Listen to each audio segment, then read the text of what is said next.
Okey, untuk kita menguruskan data murid, kita perlu mengetahui beberapa perkara asas untuk kita menguruskan data-data murid kita. Antaranya ialah saya nak ajar benda paling basic yang ramai orang tak tahu sebenarnya. Tahu tak apa dia? Macam mana nak tambahkan row kalau nak tambahkan row yang banyak? Selalu apa yang guru-guru akan buat ialah dia akan highlight tengok dekat skrin saya. Mereka akan highlight dekat mana-mana row macam ni, ya. Dan kemudian dia right click dan dia akan letak dekat situ insert one row above. Ya, insert one row above. Jadilah macam ni, tambah satu row. Tapi bukan itu yang kita nak. Kita nak tambah banyak row. Macam mana kita nak tambah banyak row? Okey, kita highlight berapa banyak, contohnya dalam beberapa row lah, dalam 7-8 row. Okey, kemudian kita right click, tengok dia akan insert 9 rows above. So depending kepada berapa row yang kita highlight, banyak tu juga dia akan tambah. So kalau kita nak tambah 4, kita highlightkan 4, right click dan insert 4 rows above ataupun 4 rows below. Contohnya saya tekan insert, tengok ada 9 row baru. Itulah caranya nak tambahkan row, ya. Okey. So kemahiran kedua yang saya nak ajar ialah paling simple. Ialah ramai tak tahu bila mereka scroll ke tepi, tak nampak dah ini nama siapa pula, kan kat sini nama murid dan sini ada markah. So dia dah tak nampak macam mana. Siapa dia buat, dia akan scroll panjang-panjang macam ni. Ataupun bila scroll ke bawah, dah tak tahu dah ini markah ujian mana, apa nama kolom ni. So dia tak tahu. So sebenarnya paling basic ada satu benda kat sini, dia terang sikit tebal, kelabu. Anda boleh tarikkan ke kanan untuk freeze row. So bila anda tarik ke kanan, bila anda gerakkan, slidekan website ni ke kiri, tengok, dia akan scroll ke tepi. Tapi anda masih nampak itu siapa orangnya. So kalau kita nak tahu kolom ini pula, okey, kita gerakkan slider ni ke bawah. So dia akan kita nampak rupanya kolom nombor 3 ni adalah 40%. So itu cara untuk kita memudahkan diri kita untuk scroll maklumat. Bayangkan kalau maklumat pada 500,000 kan, kalau tak penat kita. Okey, tips yang ketiga saya nak ajar dekat sini, tips yang ketiga adalah saya katakan saya nak cari, saya nak tengok mana data yang macam pelik, kok ada yang pelik ke, ataupun saya nak tengok saya nak tengok semua murid yang grade dia A+ sahaja. So macam mana saya nak kenal pasti siapa yang A+ saja? So pertama sekali saya akan highlightkan dekat row ni. Okay, highlightkan row grade sebab kita akan tengok siapa markah dia yang daripada kolom grade ni. Highlightkan ni, kemudian ada satu ikon filter kat sini, saya klik, so dia akan filter. So saya akan tekan dan saya nak filter. Saya clearkan dulu dan saya akan pilih A+ saja. Okey. So inilah manusia-manusia terulung abad ini. Mereka dapat A+. Dan begitu juga pada kebanyakan situasi cikgu nak kenal. Kalau cikgu uruskan data PBD, cikgu nak kenal siapa tab 1, tab 2 kan, ataupun nak TP3, kita dah cup 3.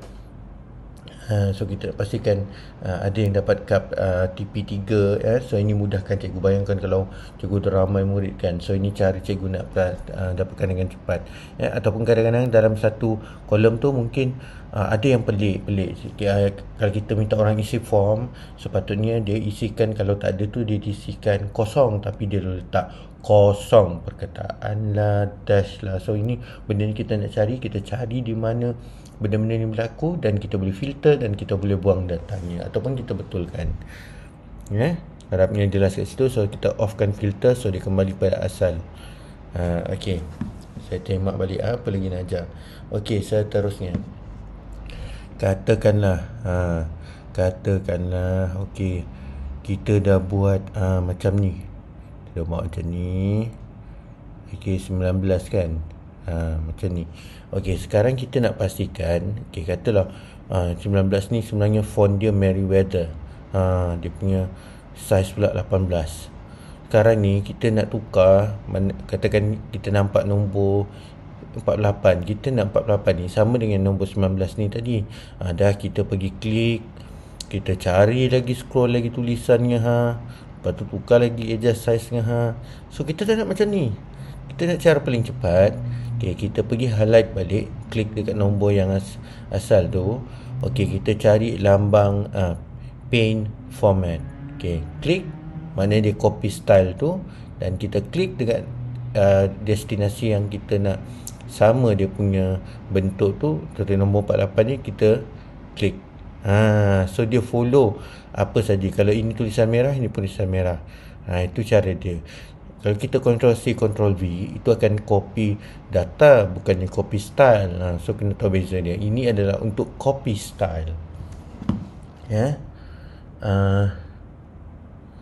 Next ialah kita nak belajar tentang katakan kita ada Google Form. Saya nak carilah Google Form apa yang saya ada. Katakan saya ada profil ni. Saya tak tahu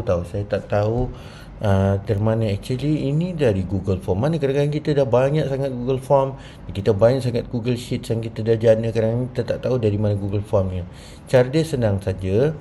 Pergi dekat bahagian Tools, Tools kat sini, kemudian tekan Manage Form, go to Live Form. Klik. Dah jumpa dah Google Form yang mana satu. So ini caranya kita nak cari asal usul kepada spreadsheet ataupun asal usul kepada Google Sheets kita. Next kita nak buat katakan saya dah buat data macam ni, tapi the same time kan saya juga nak dapat data, dan saya pastikan benda tu masuk dalam sheets ni supaya kita tak berapa. Saya dah dapat profil guru, saya dah dapat profil murid. Sekarang saya juga nak dapat maklum ada ibu bapa dalam ni. So apa saya buat, saya tekan add new. Kejap saya akan minta untuk add new lah, add new sheet. Saya akan tekan drop down ni. Saya bukan macam ni saya delete dulu. Pergi balik tanda plus tu, tekan. And then saya akan tekan create new form. So dia akan prompt kita untuk buat satu Google Form yang baru, dan actually datanya nanti akan menurun dekat sini. Dekat sini. Tu dia dah ready dah nak tu. So unlink form kita delete sajalah. Kalau kita delete, maknanya kita tak boleh delete. Kita boleh delete, kita kena unlink saja. Unlink dulu, dan baru buang. So kita dah boleh buang. So kita buang. So yang ini kita kekal, yang ini kita buang. So itu cara kita nak buat Google Form baru, tapi nanti datanya akan masuk ke dalam tab yang tadi tu. Seterusnya kita tengok apa lagi yang kita boleh buat untuk bantu cikgu mengurus data murid dengan baik. Seterusnya ialah cara paling senang nak dapatkan duplicates. Kalau anda ada duplicates, anda so saya akan klik nama sekolah.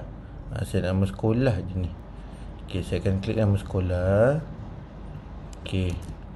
And then saya akan buat sheets yang baru. Saya akan buat sheets yang baru.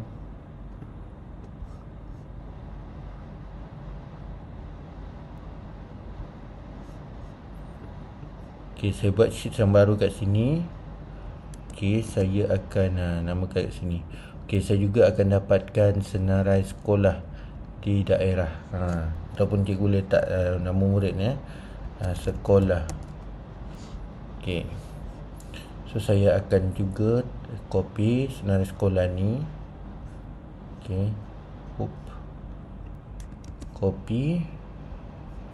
Kemudian saya letakkan di bahagian bawah.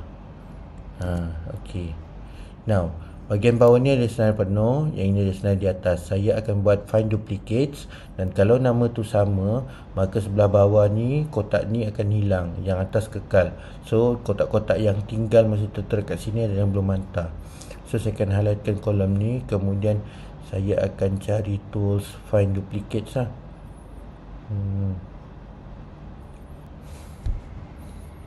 Dia ada data cleanup kat sini. Nama dia data cleanup. Saya cari mana data cleanup.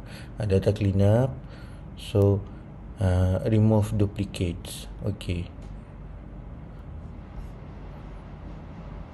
column B.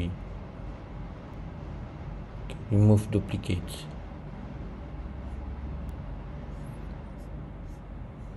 Kita tengok kat bawah ni yang mana so kotak-kotak ni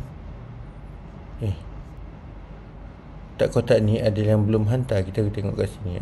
Ni banyak belum hantar. Tapi sekolah rendah tak lah ya. So kita buang sekolah rendah sebab dalam kes ni sekolah rendah tidak terlibat. Mereka tidak berdosa. Okey. So kita sekolah rendah ni kita boleh buang. Delete rows. So kita tahu sekolah-sekolah yang tak hantar adalah ini. Beberapa kotak ni. Ni sekolah-sekolah belum hantar ataupun rakan-rakan yang belum hantar. Okey. Alright, jadi itu tentang macam mana kita nak find duplicates. Kemudian saya nak buat carta organisasi. Ini satu trik lagi yang anda semua kena tahu. Anda boleh buat carta organisasi ataupun workflow dengan mudah. So kita boleh buat, okay, ini data murid kan. Okay, saya nak buat carta organisasi. Okay, kita boleh buat, okay, staff, bos, atasan. Okey, Amir, Daud. Okey, Daud adalah atas Abu. Daud juga adalah atas Muhammad. Muhammad adalah di atas Yakin, tapi Yakin juga adalah di bawah Amir. Okey, Yakin, tapi Daud juga adalah lebih tinggi. Di bawahnya ada juga Siti, tapi Siti adalah bos kepada Nora. Okay, so kita boleh highlightkan kat sini. Okay, and then kita boleh insert chart. Okay, insertkan chart. Okay, sekarang ni kita pilih dekat kolom ni setup, kita pilih organization chart. So dia jadi macam tu. Okey, atasan dengan staff. Sebab atasan dengan staff ni dia tak link. So ini sebenarnya boleh abaikan je. Okey, so kalau saya kata ni tak muncul, so tinggallah Amir Daud. So ini adalah carta organisasi. Ini cara kita nak buat. Senang kan? Okey, seterusnya kita nak buat pivot table. So kalau kita ada data, okay, kita tengok sheet 1 tadi kita ada banyak markah. So apa kita buat sebenarnya adalah kita highlightkan semua sekali data ni. Kita highlightkan dan kita boleh tekan pivot table. Okey, kita tekan format, kata silap, tak data, kita tekan pivot table. Mana pivot ni? Insert pivot table. Okay, pivot. So dekat mana kita insert tu? Existing sheet nombor 2. So kita bawa ke sini. So dia ikut sekali. Okay, so kita katalah kita nak letak dekat, okay, kita tekan range and then kita bubuh kat sini. So dia tahu range mana. So kita dah letakkan pivot table. So apa kita nak letak? Okay, pertama sekali dekat row kita letak nama murid dan value-nya adalah markah. Okey, so kita dapatlah hasilnya macam ni. So dia displaykan, ataupun mungkin dia nak tengok bilangan yang dapat A. Okey, satu lagi kita boleh buat. Okey, kita tengok bilangan dapat A. So ni, so kita add pivot table. Add pivot table. Here table. Okay, kita existing sheet, kita masukkan dekat sheet nombor 2 sebelah ni. Okay, so kita nak tambah apa? Okay, dekat rows kita tambah